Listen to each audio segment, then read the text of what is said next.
Hello, you are now in the installation segment. When you want to install your 3D panel on the wall, some of the things you consider is that the straighteness and how properly they align to each other.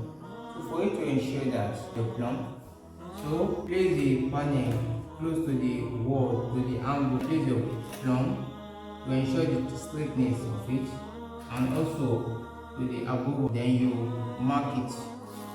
I prefer starting from the floor level to the ceiling level. It will align properly and it will bring out the aesthetics value of it. So by the time you get to the ceiling, sometimes you might need to bisect the 3D.